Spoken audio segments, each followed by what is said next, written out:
The morning Ida Hawthorne walked into Calico Bend, New Mexico territory, in the spring of 1882, she had exactly 4 cents in her coat pocket, a bruise the shape of a man's knuckles along her jaw, and a reputation that had preceded her by 2 full days on the back of a telegram sent by people who had never once shown her kindness. She did not know about the telegram. She would learn about it soon enough. The town of Calico Bend sat in a wide bowl of red and tan earth, ringed by mesas that turned the color of rust at sunset and bone white at noon. It was not a large town, but it was a living one, with a general store, a land office, a barber shop, a livery stable, a church that doubled as a schoolhouse on weekdays, a saloon called the Dusty Spur, and a hotel and dining establishment called the Kendrick House, which sat at the far end of the main street like a quiet, well-built statement against everything loud and temporary in the West. The sign above the door was painted in clean black letters and had been repainted recently, Ida noticed, because no dust had yet settled into the grooves of the letters. She noticed things like that. She always had. Details were the currency of survival for a woman in her position. She had come on foot from the stagecoach depot at a settlement called Pinon Crossing, 12 miles east, where the driver had set her cases down in the dirt and not looked at her again. She had carried both of those cases herself, a small leather one and a larger canvas one, and by the time she reached Calico Bend her arms ached and the dust had worked itself into the collar of her dress, and her boots had rubbed a blister on her right heel. She was 26 years old and she felt, in that moment, somewhere closer to 50. The first door she tried was the general store. A man named Aldous Prentice owned it, and he was a short, fleshy man with eyes that moved quickly and settled on her face with an expression she had come to recognize the way a sailor recognizes a squall line on the horizon. He told her there was no work. He told her this before she had finished her sentence. He told her this, and then he looked past her at the other customers in the store as though she were already gone. She tried the barber shop next, asking if there was laundry work. The barber shook his head without speaking and returned to his razor. She stood on the wooden boardwalk for a moment and let herself breathe. She was not going to cry.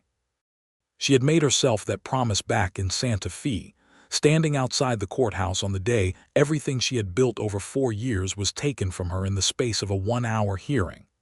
She had not cried then, and she would not cry now on the main street of a town she had never heard of until 2 weeks ago. She picked up her cases and walked toward the far end of the street, toward the quiet, well-built sign that said Kendrick House. The front room of the establishment was clean, in a way that suggested someone took real care with it.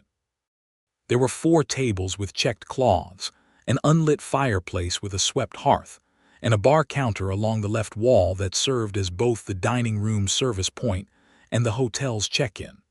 The floors were swept. The windows were clean. On the counter there was a small vase with 2 dried wildflowers in it, which struck Ida as something only a person with a private sense of beauty would do, because dried wildflowers served no practical purpose and no traveler had ever asked for them. She set her cases down by the door. There was no one immediately visible, but she could hear sounds from beyond a door at the back of the room, which she correctly identified as the kitchen. The smell coming from that direction was something involving onions and something else warm, a stew or a braise, and her stomach responded to it in a way she found embarrassing. She called out, "Hello, is there someone available?" The sounds in the kitchen paused and then resumed, and a moment later the door swung open and Theodore Kendrick came through it. She had not known what to expect. What she saw was a man of perhaps 32, lean but broad through the shoulders, with dark hair that needed cutting and a face that was angular and weathered in the way of men who spend time outdoors without being reckless about it. He was wiping his hands on an apron he wore over a plain dark shirt, and his eyes, which were a clear gray-brown, moved over her with an assessment that was quick and steady and, she noted, did not linger anywhere impolite. "Good afternoon," he said. "You looking for a room or a meal?" Neither, she said, and she was grateful that her voice came out even. I am looking for work. He stopped wiping his hands. What kind of work? Kitchen work, she said. Cooking, washing up, whatever you need. I have experience. I ran the kitchen at the Madeira Hotel in Santa Fe for 3 years before that establishment closed. She had decided between Pinyon Crossing and Calico Bend on exactly this much truth. The Madeira Hotel had not closed due to anything she had done. It had closed because its owner, a man named Garvey Hollies, had been caught defrauding the Territory Land Office and had been removed to a federal cell in Albuquerque. But the hotel was gone and she had run its kitchen, and both of those facts were true.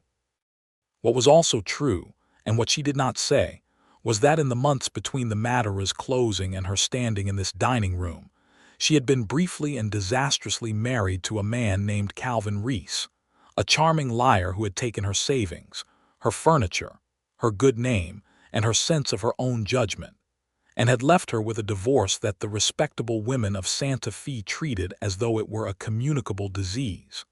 Theodore Kendrick looked at her for a moment. Not at her bruise, though she knew he had seen it, not at her worn dress or her dusty cases. He looked at her face, and his expression was careful and unreadable in a way that was not unkind. Can you make bread?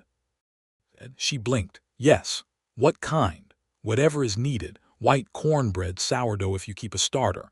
I can make biscuits good enough to make a man forget his trouble. Something shifted very slightly at the corner of his mouth. Not quite a smile, but in the neighborhood of one. My cook left 3 weeks ago, he said. Went to Colorado after a silver strike and never looked back. I have been managing on my own, and I will tell you plainly that I am a passable cook, but not a good one. Then you need help, she said. I do, he said. Come through and let me show you the kitchen. It was that simple, and it was not simple at all. The kitchen was larger than she expected, well organized, with a good iron range that was properly seasoned, a deep dry sink with a hand pump, shelves of labeled canisters along one wall, and a work table in the center that had been scrubbed so many times the wood was pale and smooth.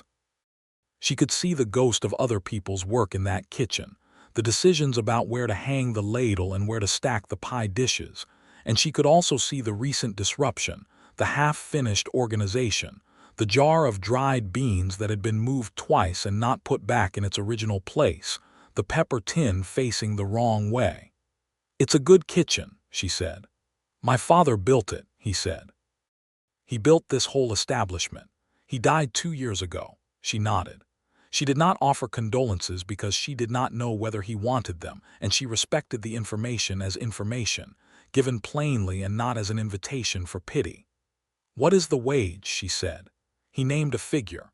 It was fair, not generous, but fair, and it included the use of the small room at the back of the building that had been the cook's quarters, a room of her own with a door that locked. A room as well, she said. Yes, he said, it is nothing fancy. I'm not looking for fancy, she said, and something in her voice must have carried the weight of recent history because his expression changed, just briefly, the way a man's expression changes when he hears a note of something real under the surface of ordinary words. There is something you should probably know, she said, because she had also decided between Pinyon Crossing and here that she would say this much. My name is Ida Hawthorne. I say that because someone may have sent word ahead about me. People in Santa Fe talk, and not always truthfully, but I would rather you hear my name from my own mouth than from a stranger's letter. Theodore looked at her steadily. I received a telegram yesterday, he said, from a Bertram Hoole who describes himself as a deacon of the First Church of Santa Fe. Her stomach dropped. What did it say? It said that a woman of loose moral character and questionable past was likely to be passing through this region and that decent establishments ought to be warned. She held very still. She had become practiced at holding very still. Did it say my name? She said. It gave a description, he said. Dark hair, traveling alone. Carrying 2 cases. So it was her. The deacon had sent his poisoned letter ahead of her like a man salting a field. She looked at the kitchen, at the good iron range and the pale work table, and she felt something that was not quite hope and not quite the absence of it, something in between that had no words she knew. "I was married," she said quietly, "to a man who was not what he appeared to be. The divorce was legal and properly recorded. The deacon is a friend of my former husband's family. That is the whole of it." Theodore was quiet for a moment. Then he said, "I run a kitchen, not a courthouse. And a man who sends anonymous telegrams to ruin a woman's chance at honest work is not a man I put much stock in. The position is yours if you want it." She looked at him. She was trying to determine whether there was something behind his words, some price she would be required to pay later, some favor that would be called in. She had learned to look for these things. She had learned the hard way. But his eyes were level and his hands were still, and he moved to the side slightly to give her a clear view of the door behind her, the door she had come in through, as though he wanted her to know she could leave it at any time. "I want it," she said. "Good," he said. "We serve supper at 6. I have a stew on already, but it could use improvement." She took her coat off and hung it on the hook beside the door and went to look at the stew. It did need improvement. She said so without apology, and he accepted it without argument, which she found, in that first hour, to be the most significant thing about Theodore Kendrick. She started work the following morning at 5 o'clock, which was when she had always started at the Madeira, and when she came into the kitchen, she found the range already lit and a pot of coffee made and a cup set out. She stood and looked at the cup for a moment, because no one had set out a cup of coffee for her in longer than she could clearly remember. She drank it standing at the window, watching the sky go from black to the particular deep blue that belongs only to early mornings in the high desert, and she felt something loosen slightly in her chest, something she had been holding so long she had forgotten she was holding it. She made biscuits that first morning.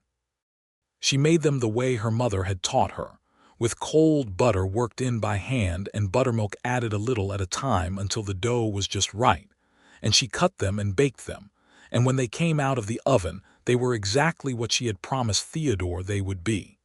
He came into the kitchen at 6:30 and stopped when he saw them on the rack. "You were not exaggerating," he said. "I rarely do," she said. The dining room opened at 7 for breakfast, and 6 men came in from the hotel rooms upstairs and another 4 came in from off the street, and Ida cooked for all of them. Eggs, biscuits, salt pork, fried potatoes. She moved through the kitchen with the efficiency of long practice, her mind 2 steps ahead of her hands at all times, knowing without looking where each thing was, because she had spent the hour before service reorganizing the kitchen back into the logic she understood. Theodore waited tables himself and managed the coffee, and he watched her through the pass-through window twice, and both times when she glanced up, he looked away without embarrassment, as though he were not watching her at all but simply happened to be facing in that direction. By the end of the first week, the dining room was fuller at supper time than it had been in months. Word had gotten around in the way things did in small towns, not through announcements, but through the movement of men who had eaten something good and felt moved to mention it. The biscuits were mentioned specifically. So was the apple pie she had made on Thursday with a lattice crust that one of the hotel guests, a cattle buyer from Tucson, called the best pie he had eaten since his mother died. Ida heard this through the pass-through and felt nothing in particular about it except the solid satisfaction of work done well, which was a feeling she had missed deeply and had not fully realized how much until she felt it again. The trouble came on the 8th day. A woman named Dorothea Pratt, who was the wife of the town's most prominent rancher and who served on the committee for the Ladies' Charitable Society, came into the Kendrick house at mid-morning with another woman named Carla Finch, and they sat at the center table and asked for tea and spoke in voices that were not quite loud enough to be addressed but not quite quiet enough to be private. Ida could hear them from the kitchen. "Theodore Kendrick ought to know better," Dorothea said. "He does know," Carla said. "He just doesn't care. A divorced woman, running his kitchen, sleeping under his roof." "The room is at the back of the building and has its own entrance," Carla said. though her tone suggested this was a detail she found insufficient rather than exonerating. "The appearance of the thing," Dorothea said. Ida kept her hands moving. She was rolling pastry dough, and she kept rolling it, even unsteady, because pastry dough could not tell the difference between a calm hand and an upset one, but Ida could, and she was not going to ruin a pie crust over Dorothea Pratt. Theodore came through the kitchen door a few minutes later and found her there, and looked at her face, and then looked at the perfectly rolled pie crust, and said nothing about any of it. "I need the tea things," he said. "On the second shelf," she said, "where they have always been." He got the tea things. He went back out. She heard him speak to the women in his ordinary, measured way, and then she heard Dorothea say, "Theodore, we are only concerned because we respect you and your father's good name." And she heard Theodore say, "Mrs. Pratt, I thank you for your concern. My cook makes the best pie in the territory, and the dining room is full again for the first time in months. That is the matter as I see it." A pause. "Well," Dorothea said, and nothing else, because there was nothing else to say to that. Ida set the pie in the oven and measured the pastry scraps into the scrap bowl, and told herself that the warmth she felt in her chest was the heat from the range and nothing else. She had been at the Kendrick house for 3 weeks when she first really talked to Theodore, not about the menu or the supply order or which guests were expected, but actually talked. It was an evening in late April, and the supper service was done, and the kitchen was clean, and she was sitting at the work table with a cup of tea going over her notes for the following week's menu, which she had taken to writing out in a small notebook Theodore had provided without being asked, and he came in from the dining room with his own cup of coffee, and sat down at the end of the table with the particular quality of someone who is not sure they are welcome but hopes they are. She did not tell him to go. She kept her eyes on her notebook for a moment and then looked up. "Quiet tonight," she said. "Mondays usually are," he said. "Tuesdays too. By Wednesday the freighters start coming through and it picks up." She nodded and looked at her notebook and said, "I was thinking of doing a roast chicken on Friday, if Ruiz still has his hens in." "He should," Theodore said. "He said he would hold some back for us." She wrote a note. He drank his coffee. The range ticked as it cooled. "You ever think about going somewhere else?" he said. Not as a suggestion, just as a question, the kind that is asked when two people are in a quiet room and something real is possible. She considered it. "I think about a lot of things," she said. "Right now this is where I am." "That is a careful answer," he said. "It is an honest one," she said. "I learned not to make plans that go past the next season. Plans have a way of not surviving contact with reality." He was quiet for a moment. "My father had a plan for this place," he said. "He built it to be the best hotel between Santa Fe and Tucson. He had ideas about every detail. The flowers on the counter, that was his idea. He said a traveler who sees something beautiful when he walks in the door will believe the beds are better than they are." She smiled at that, a real one, the first one she had shown him. "Was he right?" "Mostly," Theodore said. "I kept the flowers." "You keep the whole place well," she said. "It shows care." He looked at her with something in his expression that she could not name, a kind of carefully held attention. "So do you," he said. "The kitchen is different since you came, better." "It was a good kitchen to begin with," she said. "It just needed someone to use it properly." He nodded slowly. Then he said, "The bruise is gone." She went still. "I'm sorry," he said immediately. "That was not my business." "No," she said. "It is all right." She put her pen down. "My former husband hit me on the last day, when I told him the judge had approved the divorce. He was not a man who accepted things he did not want." She said it evenly, as a fact, because that was the only way she knew to say it now. "I left that same afternoon. I did not look back." "Good," Theodore said. Just that word, but he said it with a quietness and a firmness that meant something, that was not empty. "Do you have family?" she said, because she wanted to change the direction of the conversation, but also because she genuinely wanted to know. "A sister," he said, "in Colorado Springs. She married a banker and has 3 children and writes me letters every few months telling me I should do the same." "Find a banker and have 3 children." The corner of his mouth did the thing it did, the thing that was almost a smile. Find a wife, she means. She has nominated several candidates over the years. I have not found any of them compelling. What would compelling look like, she said, and then was immediately uncertain whether that was too direct, too bold, but he did not look alarmed. He looked at his coffee cup. Someone who is honest, he said. Someone who works hard and means what she says. Someone who is not performing something for the benefit of other people. He paused. Someone who can make a pie crust. She laughed. It surprised her, the laugh, because it came from somewhere real and unguarded, and she had not laughed like that in a very long time. That is a very specific qualification, she said. I have found that pie crust is a reliable indicator of character, he said, and now he was smiling properly, and it changed his face into something warmer and younger, and she felt something stir in her that she recognized and immediately set aside carefully, the way you set aside a thing that is too warm to hold just yet. She went back to her notebook. He finished his coffee. But neither of them left the table for another half hour, and they talked about other things, small things, the best way to keep bread from going stale in the dry heat, the names of the mesas visible from the kitchen window, a book he had been reading about the geology of the New Mexico territory, and it was the easiest conversation she had had in years, possibly since before she had met Calvin Reese, possibly longer. When she finally said good night and went to her room, she sat on the edge of her narrow bed in the dark for a while before she lit the lamp. She was careful. She reminded herself to be careful. Careful was how she had survived. Through May, the rhythm of the Kendrick house settled into something that felt, for the first time in her life, like a place she had chosen rather than a place she had arrived at by accident or desperation. She knew the names of the regular guests.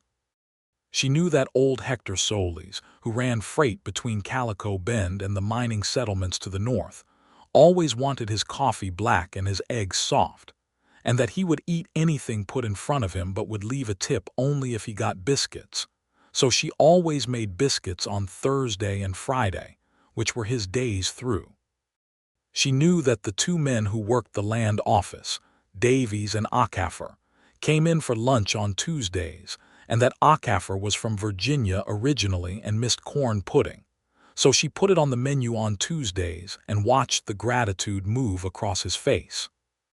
She knew that Theodore ate his supper alone after the dining room closed, always at the small table near the window, and that he read while he ate, usually a technical book or a newspaper, and that if she left something on the pass-through counter for him, he would eat it without comment but always left the plate washed and stacked. She started leaving things: a slice of the pie after service, an extra biscuit.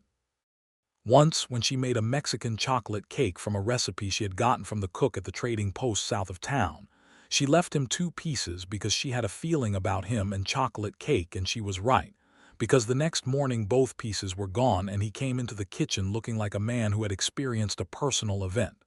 "The cake," he said. "Yes," she said, without looking up from her prep work.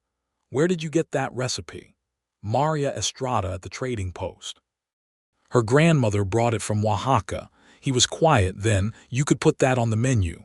"I could," she said, "if we can get the chocolate and the cinnamon reliably, which we can discuss with the next supply order."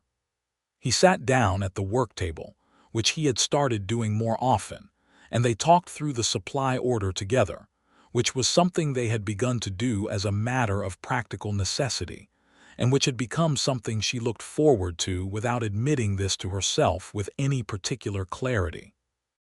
The trouble with admitting it was that she was still, by the estimation of this town and many others, a disgraced woman, divorced, which in 1882 in a small town in the New Mexico territory was not something that washed off.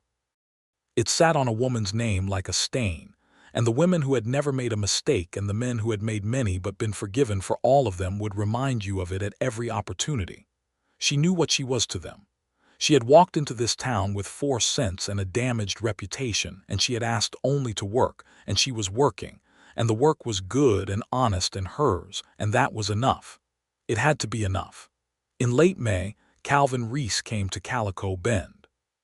She saw him from the kitchen window before he saw her, which gave her approximately 4 seconds to decide what she was going to do.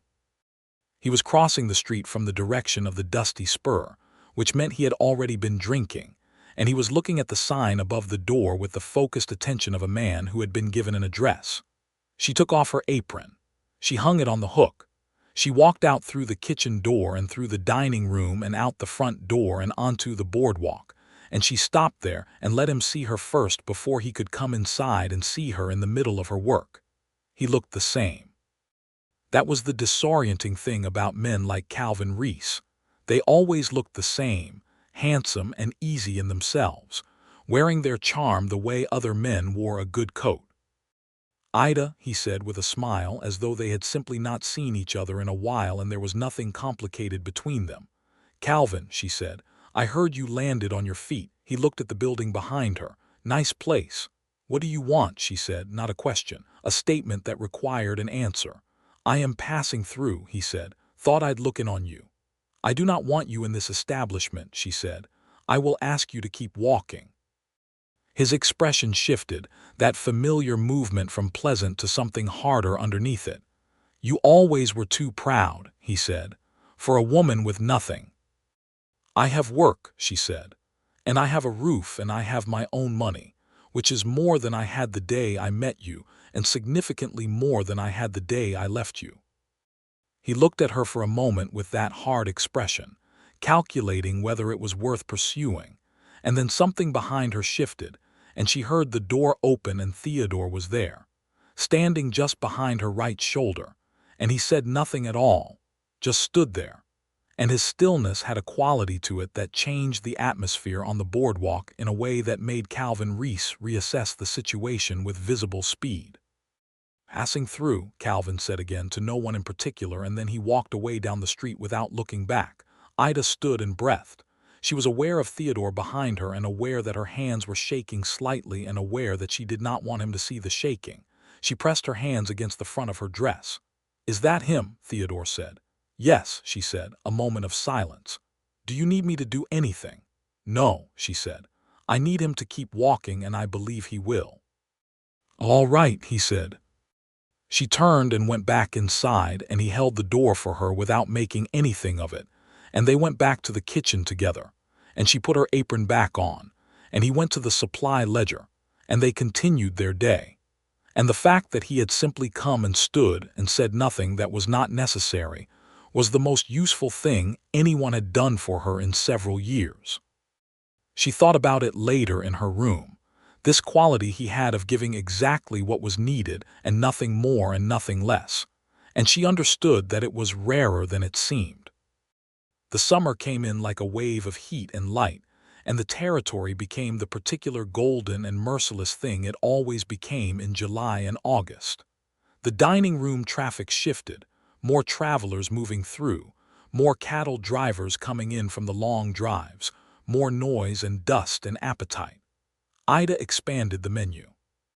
She hired a girl from the edge of town, 16-year-old Pepita Ruiz, to help with washing up and the simpler preparation work, and she paid her from her own wage. The arrangement cleared with Theodore without argument.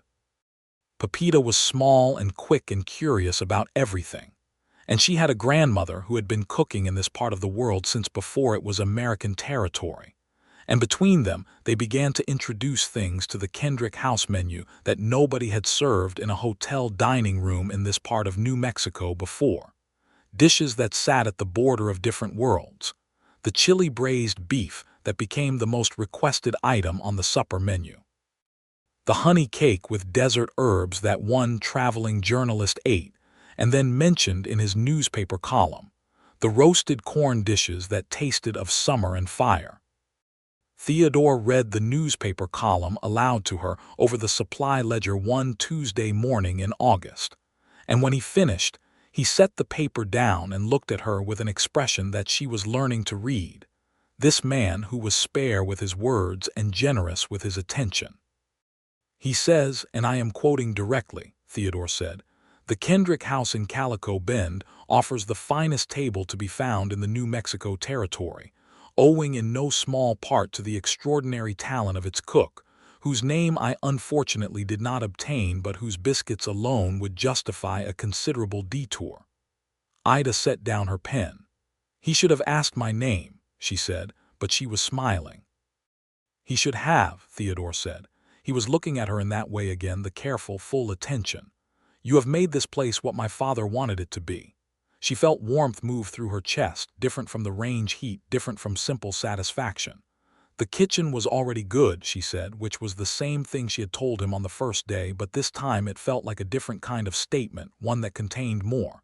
He nodded slowly. Then he said, "Ida." She looked at him. "I want to say something, and I want to say it plainly, because I think you have had enough of things that are not plain." Her heart did something specific in her chest. "All right," she said. "I find that I think about you more than I think about most things," he said. He was looking at the ledger as he said it, not at her, and she understood that this was not evasion but care, that he was giving her space to receive the words without the pressure of his eyes. "I think about what you say, and I think about what you think about things you have not said yet, and I think about the fact that you are here, and I find that I would like you to continue to be here, not as my cook, though you are an extraordinary cook, but as, I mean to say," he stopped. He looked up. "I am not doing this well." "You are doing it better than you think," she said. Her voice was steady. She was proud of this. "I would like to take you to dinner," he said. "Not here. Somewhere else, the way people do when they are beginning to be something to each other." She looked at him for a long moment. There was part of her that knew all the reasons why this was complicated and perhaps unwise, the part that had been trained by experience to find the hazard in everything. But there was another part of her, one that the last 4 months in this kitchen had been quietly feeding back to health, that recognized something real when she was looking at it. "There is nowhere else in this town to have dinner," she said. "There is a place 6 miles out that Maria Estrada runs," he said. "She does not call it a restaurant, but she feeds people on Saturday evenings, and it is better than anything we have." Ida laughed again, that real laugh that she was beginning to find easier. "You want to take me to eat Maria Estrada's food," she said, "when I have been getting recipes from Maria Estrada." "I thought you might enjoy the irony," he said, and he was smiling properly, that younger, warmer smile. "Saturday," she said. "Yes." They went on the following Saturday in Theodore's buckboard, 6 miles on a road that wound through scrub cedar and pale grass, the sky enormous, and turning red and violet as the sun went down behind the western mesa. Maria Estrada's place was a low adobe building surrounded by cottonwoods and lit from inside with warm light, and she fed them mole and fresh tortillas, and something with squash and pepitas that Ida ate, and then looked at Theodore with an expression that clearly communicated both admiration and the intention to ask Maria for the recipe. They talked for 3 hours. They talked about everything and nothing, the way people do when they have been cautious with each other for months, and the caution has at last begun to ease. He told her about growing up in this part of New Mexico, how his father had come from Tennessee with $40 and a talent for carpentry, and had built the hotel 1 room at a time over 15 years. She told him about growing up in Missouri, her mother's kitchen, the smell of a cold morning and hot bread. She told him about going to Santa Fe at 18 to work in a cousin's establishment, and finding that she was good at the work, and that being good at something was its own kind of freedom. She did not tell him everything about Calvin Reese. She told him enough. He listened in the way he had, fully, without interrupting, and when she finished the part of the story that ended with the courthouse steps and the 4 cents, he said, "You must be the bravest person I know." She shook her head. "Stubborn," she said. "There is a difference." "I am not sure there is," he said. The drive home was quiet in a comfortable way, the night air cool, and carrying the smell of sage and the enormous stars overhead that were particular to this part of the world, the kind of stars that made everything human feel small and also somehow important. She was aware of his shoulder near hers on the buckboard seat, and aware that neither of them moved to increase the distance. When they reached the Kendrick house, he walked her to the back door of her room, which was something he had never done before, and he stopped at the door and turned to face her in the dark, and she could see his expression clearly enough by starlight. "I would like to do that again," he said. "So would I," she said. He did not kiss her. He tipped his hat, which was a gesture so honestly courteous that it nearly undid her, and he went back around the building. She went inside and sat on her bed in the dark for a while, as she had on that first night, but this time when she lit the lamp she was smiling. The Saturday evenings at Maria Estrada's became a regular occurrence, and then so did walks after supper service, out along the road that led east toward the mesas, in the long summer evenings when the light lasted until nearly 9 o'clock. They walked and talked, and she learned more of him, his precise humor that appeared without warning, his genuine interest in the geology and botany of the territory, his discomfort in social situations that required performance but his ease in situations that required only honesty, his grief for his father which was quiet and ongoing, like a river that runs underground. She showed him the things she knew too, not only the cooking but the knowledge underneath it, the understanding of season and ingredient, and the way food was always also about something more than food, about memory and care, and the particular way of saying "I am glad you are here" without using those words. There was a night in September when she had been at the Kendrick house for 5 months and they were on the evening walk, and she turned her ankle slightly on a loose stone and caught herself on his arm, and he caught her at the same moment, and they ended up standing still in the road with his hands on her arms and her hands on his and the warm, dry air of the high desert evening around them. And instead of stepping back, she stayed and looked at him, and he looked at her. And the thing that had been building between them with the patience and pressure of something geological came to the surface at last. He kissed her. She kissed him back. It was nothing like what she had had with Calvin Reese, which had been all performance and surface. This was quiet and honest and warm in the same way a good fire in a cold room is warm, not spectacular, not temporary, but real and sustaining.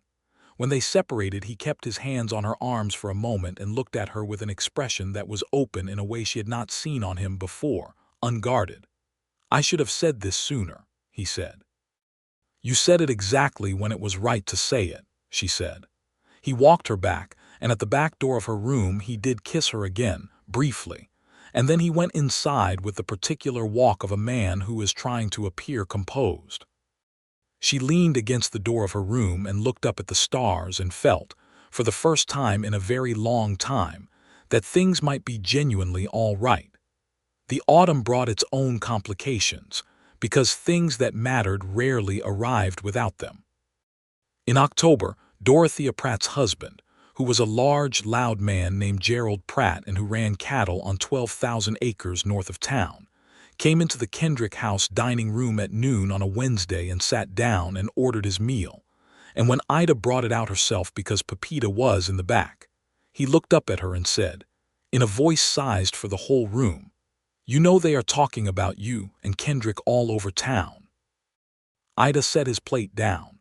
"I expect they are," she said. "A divorced woman," Gerald said. "A man in his position, it is not decent." She looked at him with the full clarity of her attention. "Mr. Pratt," she said, "your meal is in front of you and your business is none of mine. I will ask you to return the courtesy." He stared at her. He was not accustomed to being addressed this way by a woman, particularly not by a woman whose position he had catalogued and found inferior to his own. Theodore came out of the kitchen door at that moment, not hurrying, just coming, and he looked at the situation with that quick, steady assessment, and then he looked at Gerald Pratt and said, "Gerald, good to see you. How is the North Range holding up in this dry spell?" Gerald, wrong-footed by the ordinary question, pivoted to ranching talk, and the confrontation dissolved, not because the issue had been resolved, but because Theodore had declined to let it become a scene. But later, after the noon service, he came into the kitchen and found Ida at the prep table with her hands still and her jaw set. "You do not have to endure that," he said.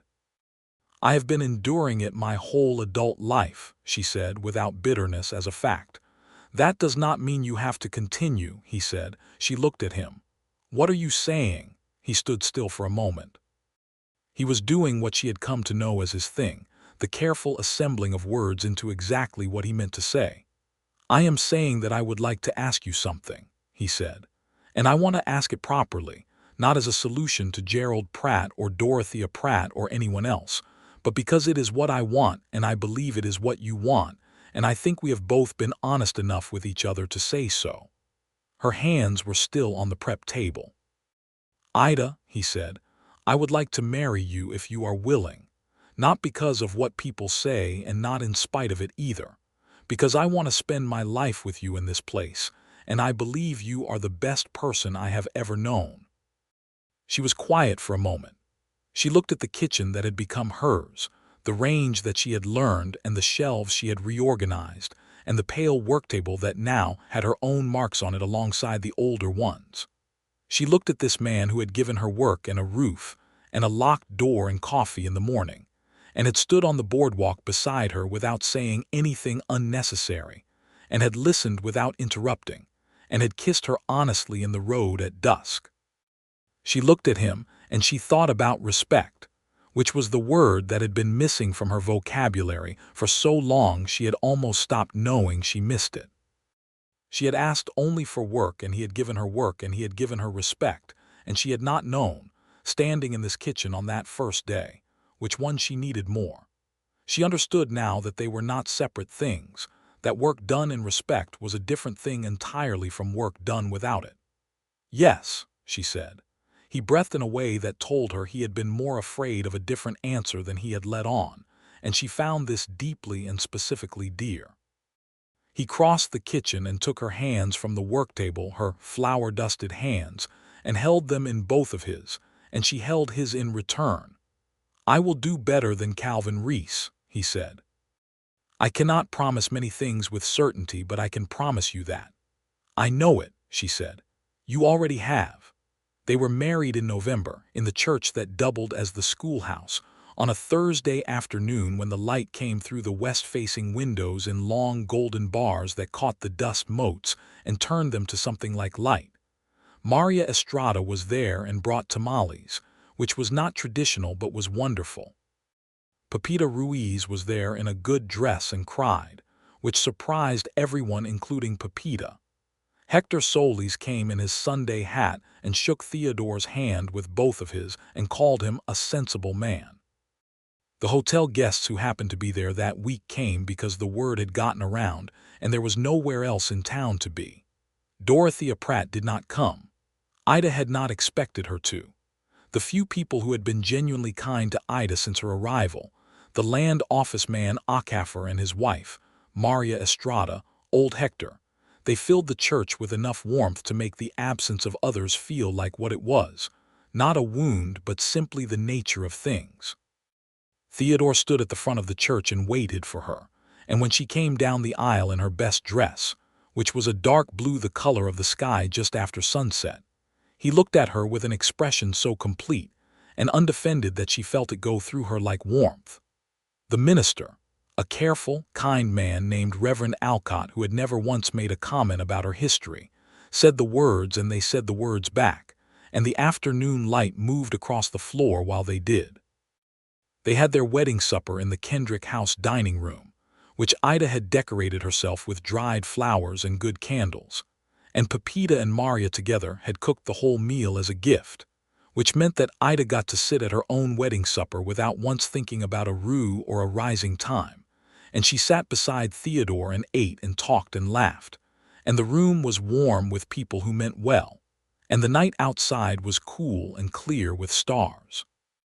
Later, much later, when the guests were gone and Pepita had cleaned up the kitchen and gone home, and the hotel guests had gone to bed, and the building was quiet except for the sound of the night wind off the mesa, Theodore and Ida sat together in the kitchen at the work table with the lamp burning low between them, and it felt like the most natural thing in the world, the two of them together in this room that had been the beginning of everything. "How do you feel?" he said. She thought about it honestly. "Like myself," she said, More myself than I have in years." He put his hand over hers on the table, and the lamp light moved and the wind moved outside, and she felt the solid, quiet fact of a good thing rightly built. The year that followed was the fullest of her life. They worked well together in every sense, which she had suspected but was still grateful to find confirmed.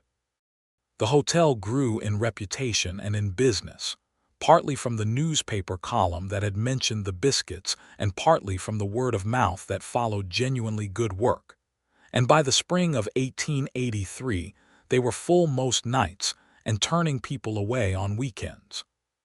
They hired a second helper in the kitchen, a young man named Santos who was quick and capable, and had the fundamental quality that Ida believed all kitchen workers needed. He could be told something once and remember it. They talked about expanding, and Theodore drew plans on the backs of supply order papers for a new dining room addition that would add 12 more seats and a covered porch where people could take their coffee in good weather. And Ida looked at his drawings and suggested modifications, and he incorporated them without argument, and the drawings got better. She wrote to her mother in Missouri, the first letter in 2 years that was not weighted with defeat. She told her mother about the kitchen and the hotel and the biscuits that had been in a newspaper and the wedding and Theodore. Her mother wrote back a letter that went on for 4 pages and ended with the sentence, "I always knew you would find your way, Ida, and you always did know how to make bread." She read that line to Theodore over breakfast and he laughed and said, "Your mother sounds like a perceptive woman." "She is," Ida said. "You will meet her." "Will I?" "I am going to invite her to visit in the autumn," Ida said. "If the addition is done by then we will have room." "Then I had better get the addition done," he said. He did. It was finished by September, and Ida's mother, Eleanor Hawthorne, came in October, a small, upright woman of 55 who looked at the Kendrick house and at Theodore with the appraising eyes of a woman who had raised a daughter in hard circumstances and knew the difference between what was solid and what was not. She looked at the kitchen most carefully of all. She ran her hand along the work table. She opened the flour canister and closed it. She looked at the stove. "This is a good kitchen," she said. "Mother," Ida said, not quite able to hide her smile. "I am assessing the important things," Eleanor said, and then she turned to Theodore and said, "You keep a good house, Theodore. Your father built well." "Thank you," Theodore said. He did. Eleanor stayed for 3 weeks and she and Ida cooked together in the evenings after service, making things from their Missouri childhood, and the smells that came from the kitchen during those evenings brought the hotel guests down from their rooms pretending to want coffee when really they wanted to be near whatever was being made, and Eleanor seemed quietly pleased by this. On her last evening, Eleanor sat with Ida in the kitchen, just the two of them, and said, "You are happy." "Yes," Ida said. "I was not sure you would be after everything," Eleanor said. "I was afraid that what that man did to you had made happiness too complicated." "It did for a while," Ida said. "Then I found work and then I found this." Eleanor nodded. "Work saved you first," she said, with the certainty of a woman who understood this from her own history. "It always does," Ida said.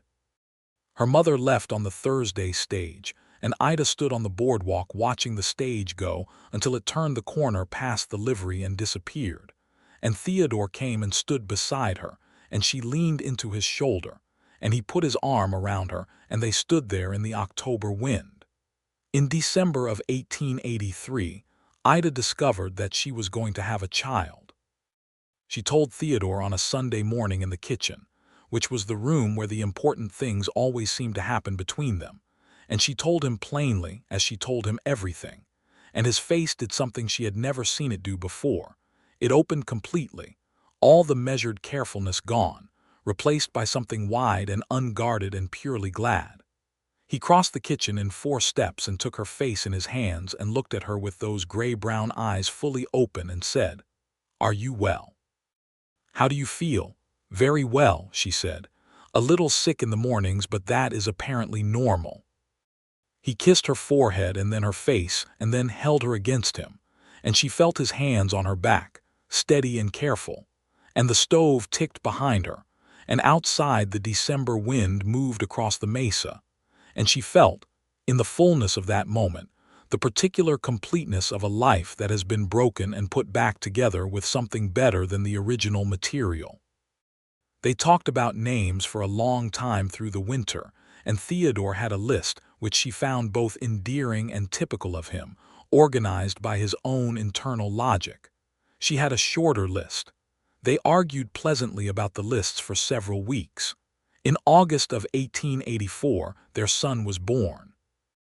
They named him William, which was Theodore's father's middle name, and they named him also James, which was Ida's father's name, and he arrived in the summer heat with the particular certainty of a person who has decided to be here, which Ida felt was a good sign. William Kendrick was, from the first days of his life, a person of opinions. He made his preferences known with great enthusiasm, and he had his father's gray-brown eyes and his mother's dark hair, and he was, by the united assessment of Pepita and Maria Estrada and Hector Solis, and the regular guests of the Kendrick house, the finest child in Calico Bend, a determination that Ida accepted with grace and Theodore received with the slightly startled expression of a man who finds himself deeply, unexpectedly invested in something small. The hotel ran, and the kitchen produced its good food, and the reputation of the Kendrick house continued to grow. Travelers came specifically, not just through necessity, and the addition with its covered porch became a place where people sat on summer evenings and talked, and the sound of that, of people comfortable and fed and talking, was, to Ida, the sound of everything she had built here. There were still the Dorothea Pratts of the world, and there always would be, women and men who organized their lives around the architecture of other people's failures.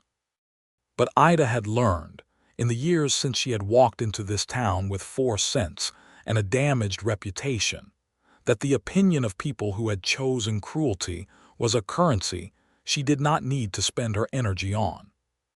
She worked honestly and treated people fairly and loved her husband and raised her son and made biscuits that people still talked about, and she found that this was more than enough, that it was in fact everything.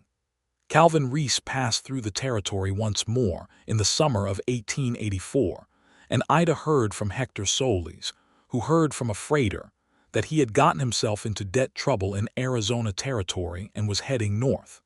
He did not come to Calico Bend. She had not expected him to.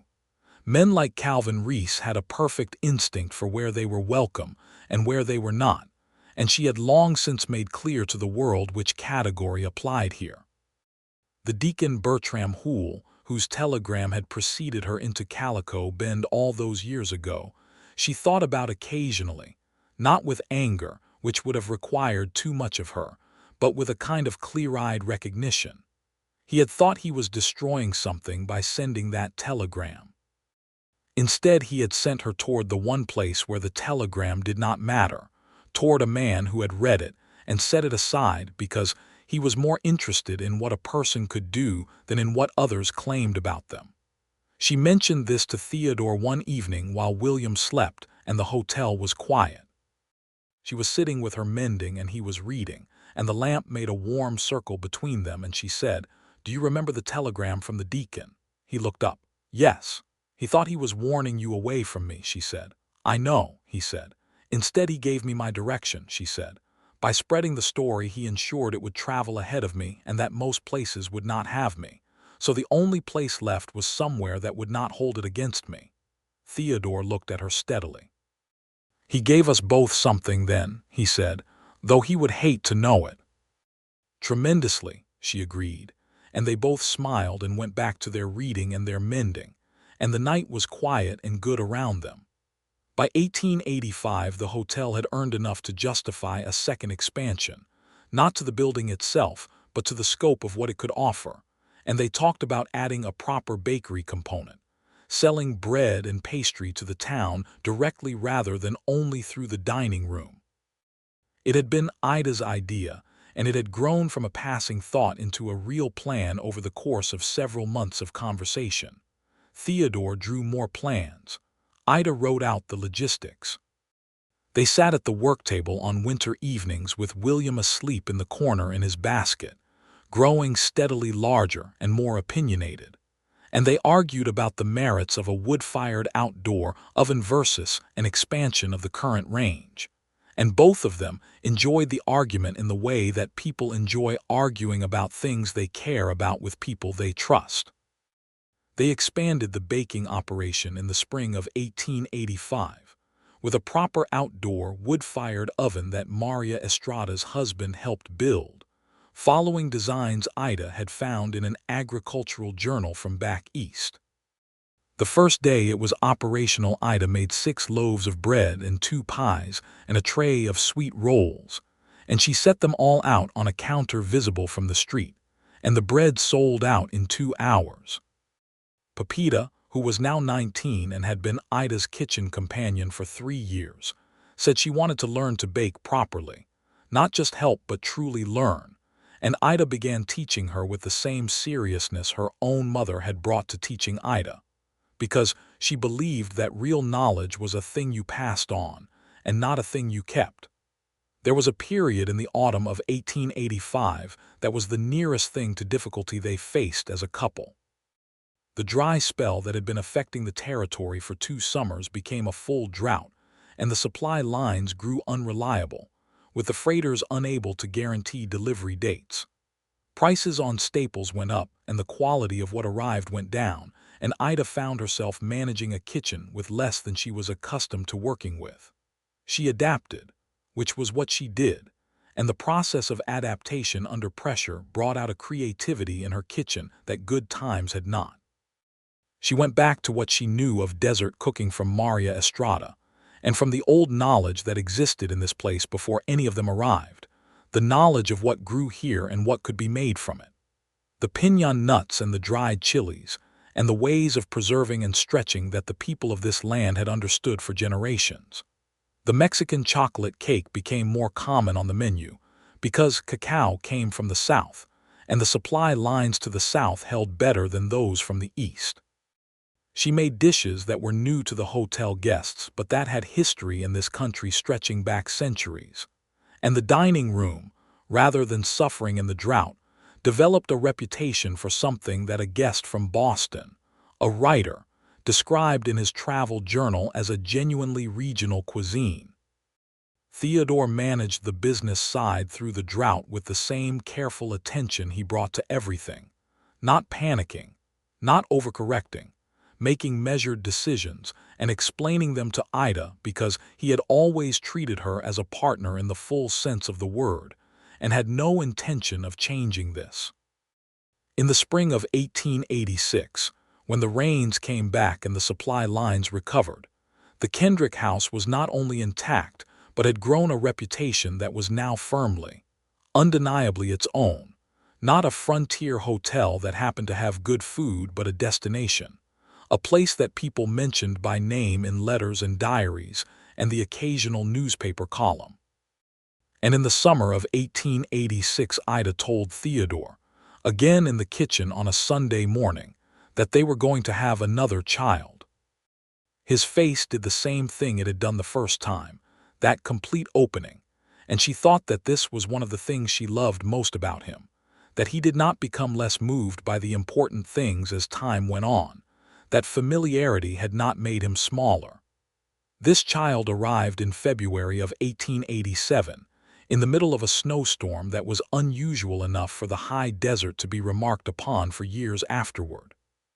She was a girl, and they named her Eleanor for Ida's mother, and Theodore gave his daughter a middle name of his own choosing, one he had been holding in reserve, the name of a woman in a novel he had read as a young man and loved for her courage.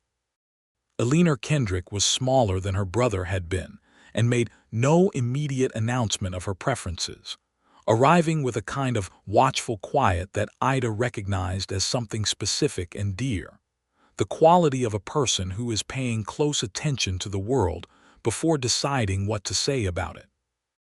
William, who was nearly 3, approached his sister's basket with the focused interest of a scientist examining a new specimen and said, after a long look, "She is very small," which was true, and which Ida thought was a generous first response. The household was full in a way it had not been before, full of noise and movement and the particular texture of a family in the making, and Ida moved through it with the steady hands of a woman who knew how to manage a kitchen, which was to say a woman who knew how to keep many things happening at once without letting any of them burn. Theodore was, as a father, exactly what she would have predicted, and also more than she had expected. He was patient and genuinely curious about his children, interested in what they said and how they thought, willing to be redirected by a 3-year-old's logic when the 3-year-old had a point. He read to William every evening, and he held Eleanor with the particular careful confidence of a large-handed man who has decided that tenderness is not a thing to be apologized for. On an evening in the late spring of 1887, with William asleep and Eleanor in her basket, and the hotel quiet, and the covered porch visible from the kitchen window in the warm violet dusk, Ida stood at the work table in the kitchen that had been the beginning of everything, and thought about the woman who had walked in through this door 5 years ago with 4 cents and a bruised jaw, and asked only for work. She had asked only for work. She had gotten work, and she had gotten something more than work, something that had no single name because it was made up of many things, respect and honesty, and a quiet, steady man who had read a telegram designed to destroy her, and had set it aside and shown her the kitchen instead. She had gotten the kitchen and the work table and the covered porch and the good iron range and 2 children sleeping, and a mother who had visited and a friend in Maria Estrada and a student in Pepita, and a town that had come in time to stop defining her by her worst season and start knowing her for what she had built. She had not known, that first day, which she needed more, the work or the respect. She understood now that the answer was both, that they could not be separated. That work offered without respect was a kind of slow damage, and respect declared without the work to back it up was a kind of theater. Theodore had understood this from the beginning. He had given her both at once plainly, without making her earn the dignity separately from the employment, and she had been building her life on that foundation ever since. She heard his step in the dining room and the sound of the kitchen door, and he came in and found her standing at the work table, not working, just standing, and he looked at her with that attention of his. "You all right?" he said. "Yes," she said. "I was thinking." "About what?" She looked at him across the kitchen, this man with the dark hair and the angular, weathered face and the gray-brown eyes and the almost smile and the careful words, and she felt something so full and clear and real that it took her a moment to find the language for it. "About all of it," she said. "About what this is." He came around the work table and stood beside her and looked out the kitchen window at the porch and the yard and the evening sky beyond, the last light going gold and then rose and then the deep blue she had loved since her first morning here. "What is it?" he said, genuinely asking. "Everything I needed," she said. "And more than I knew to ask for." He put his arm around her and she leaned into him, and the kitchen was warm and the children were sleeping, and the night was settling over the Mesa country with the vast and unhurried patience of a landscape that has been here before every one of them and will be here after. And none of that made the small, warm room feel small. It made it feel like exactly what it was, a place made on purpose, by people who had meant it. The years that followed were not without their difficulties, because no good life is, but they were lived with the particular strength that comes from having once had nothing, and having built something real from the bare ground of starting over. The hotel continued its growth and its reputation. Pepita opened her own small bakery on the north end of the main street in 1889, with Ida's blessing and a portion of her recipe book, and the outdoor oven technique they had developed together.